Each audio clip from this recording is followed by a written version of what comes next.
लोकसभा में नेता प्रतिपक्ष और कांग्रेस सांसद राहुल गांधी की वोटर अधिकार यात्रा भले ही खत्म हो गई हो, लेकिन इसका असर पूरे देश में दिखाई दे रहा है, बिहार की सियासत में दिखाई देने लगा है। और फिलहाल बात बिहार की इसलिए कर रहे हैं क्योंकि आने वाले महीनों में बिहार में चुनाव है और महागठबंधन की जीत की खुशबू अभी से बिहार में मिल रही है।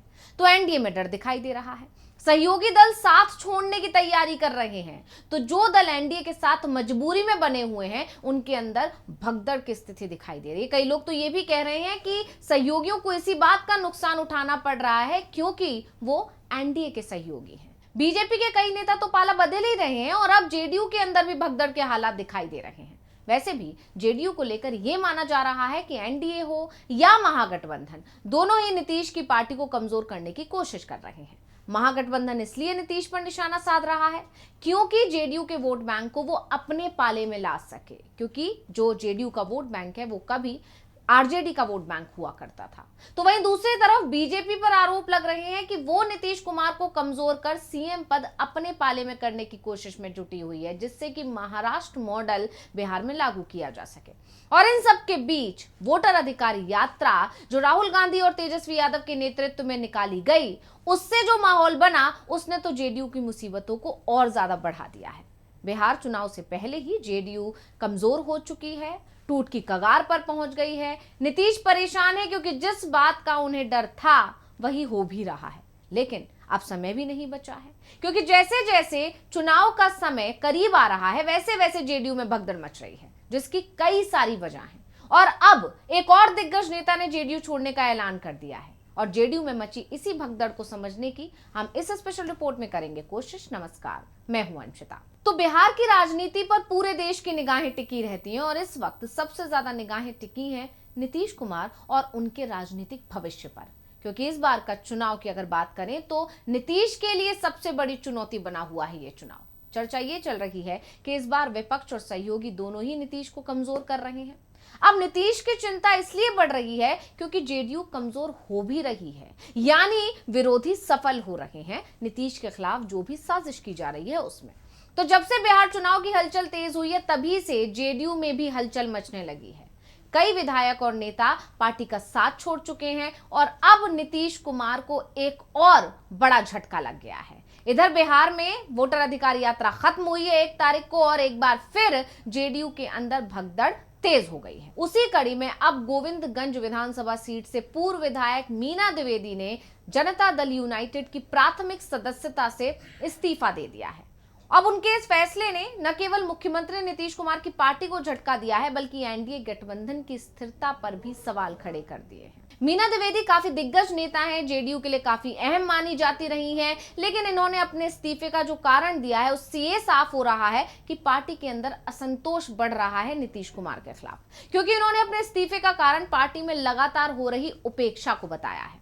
उन्होंने साफ साफ कहा है कि ना तो उन्हें और ना ही उनके समर्थकों को जदयू में कोई सम्मान या भूमिका दी जा रही थी और यही कारण है कि उन्होंने पार्टी छोड़ने का फैसला लिया। मीना द्विवेदी के राजनीतिक करियर की बात की जाए तो आपको बता दें कि मीना द्विवेदी का परिवार समता पार्टी के समय से ही नीतीश कुमार का करीबी रहा है। समता पार्टी के बारे में अगर बात की जाए तो आपको बता दें नीतीश कुमार पहले जनता दल में थे, जहां लालू यादव से उनके मतभेद हो गए, जिसके बाद 1995 में नीतीश कुमार ने जनता दल को छोड़कर जॉर्ज फर्नांडिस के साथ समता पार्टी का गठन किया था। और 1995 के बिहार विधानसभा चुनाव में समता पार्टी को बड़ी हार मिली थी। पार्टी सिर्फ 7 सीट ही जीत पाई थी, जिसमें से 1 सीट गोविंदगंज भी थी, जहां से 1995 में मीना के परिवार के सदस्य देवेंद्र नाथ चुनाव जीते थे और 1998 में भूपेंद्र नाथ और 2005 से 2015 तक खुद मीना द्विवेदी ने गोविंदगंज से विधानसभा में प्रतिनिधित्व किया, यानी गोविंदगंज सीट मीना द्विवेदी और उनके परिवार का गढ़ कहा जा सकता है। लेकिन 2015 के बाद जब ये सीट एनडीए के घटक दल के खाते में चली गई, तभी से मीना द्विवेदी पार्टी से भीतर ही भीतर नाराज रहने लगी और इसीलिए कहा जा रहा है कि कहीं ना कहीं नीतीश कुमार को इस बात का भी खामियाजा भुगतना पड़ रहा है क्योंकि वो एनडीए में सहयोगी हैं, यानी बीजेपी को समर्थन दे रहे हैं। वहीं सूत्रों के अनुसार मीना द्विवेदी अब प्रशांत किशोर के नेतृत्व वाले जन सुराज अभियान से भी जुड़ सकती हैं।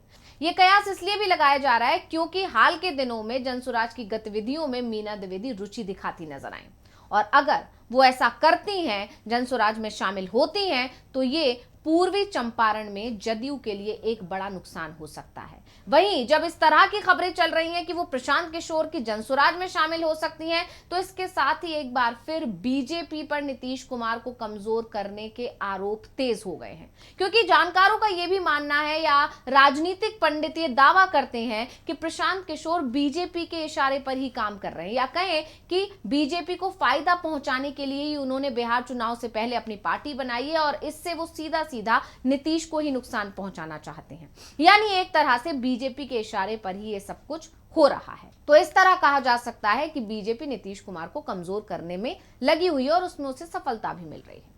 अब यहां पर ये सिर्फ एक मामला नहीं है, बल्कि इससे पहले भी जनता दल यूनाइटेड के कई नेता पार्टी को छोड़ चुके हैं या फिर पार्टी छोड़ने का ऐलान कर चुके हैं और अपनी नाराजगी जाहिर कर चुके हैं, जिसमें मुख्य प्रवक्ता पार्टी और केंद्रीय मंत्री ललन सिंह के खिलाफ मोर्चा खोल चुके हैं, जिससे राज्य में कई तरह की चर्चाएं शुरू हो गई। कहा जाने लगा कि बिहार विधानसभा चुनाव से पहले जेडीयू की अंदरूनी कलह खुलकर सामने आ गई।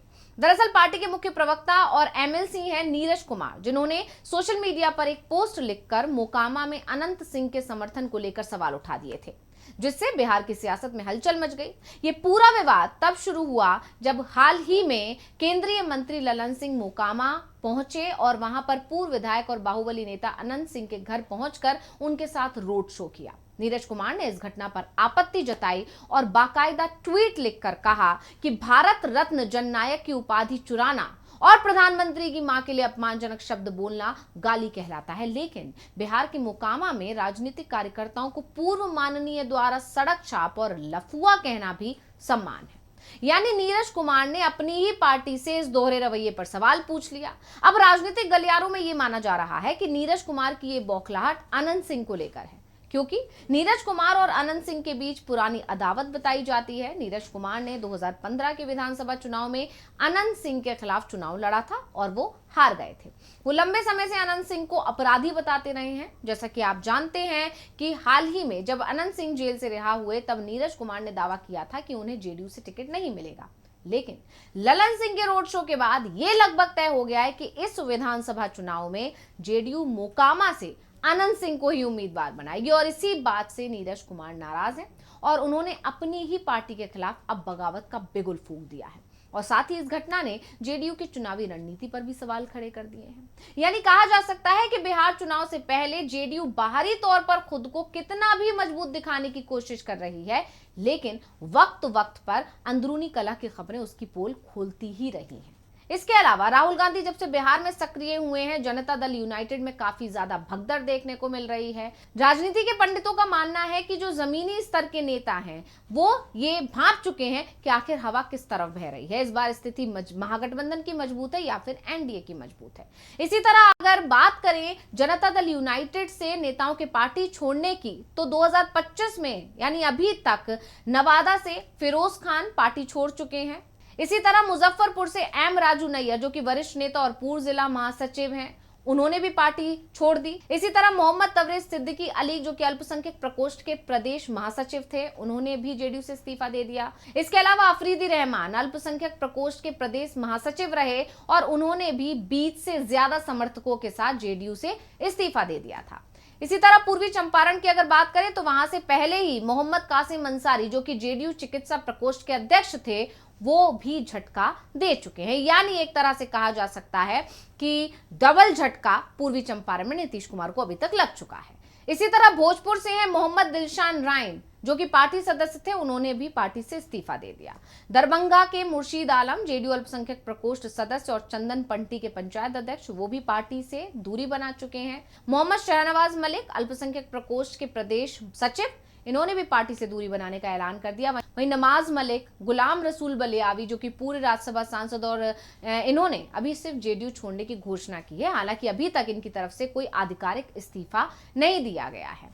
यानी कहा जा सकता है कि 2025 में कई नेताओं ने जेडीयू से इस्तीफा दिया या फिर पार्टी छोड़ने की घोषणा की। इसके अलावा सैकड़ों समर्थकों ने भी पार्टी छोड़ दी है। इस तरह देखा जा रहा है कि अभी तक नीतीश कुमार को कई बड़े झटके लग चुके हैं और जिसमें से सबसे बड़ा झटका लगा वक्फ कानून बनने के बाद। इसके बाद अल्पसंख्यक समुदाय जो नीतीश कुमार से नाराज है, और ऐसे में जब उनके खुद अल्पसंख्यक समुदाय के नेता पार्टी का साथ छोड़ देंगे तो ये नीतीश कुमार को लिए बहुत बड़ा झटका है, बहुत ज्यादा नुकसान पहुंचा सकता है, क्योंकि नीतीश कुमार ने पिछले कुछ सालों में आरजेडी का यही कोर वोटर तोड़ा था। अब अगर वो आरजेडी की तरफ ही शिफ्ट हो जाएगा तो फिर नीतीश कुमार के लिए मुश्किल खड़ी हो जाएगी, जो कि दिखाई भी दे रहा है। तो स्पेशल रिपोर्ट आपको कैसी लगी हमें कमेंट करके अपनी राय जरूर दीजिएगा। इसी के साथ मुझे दीजिए इजाजत। देखते रहिए डीवी लाइव। नमस्कार।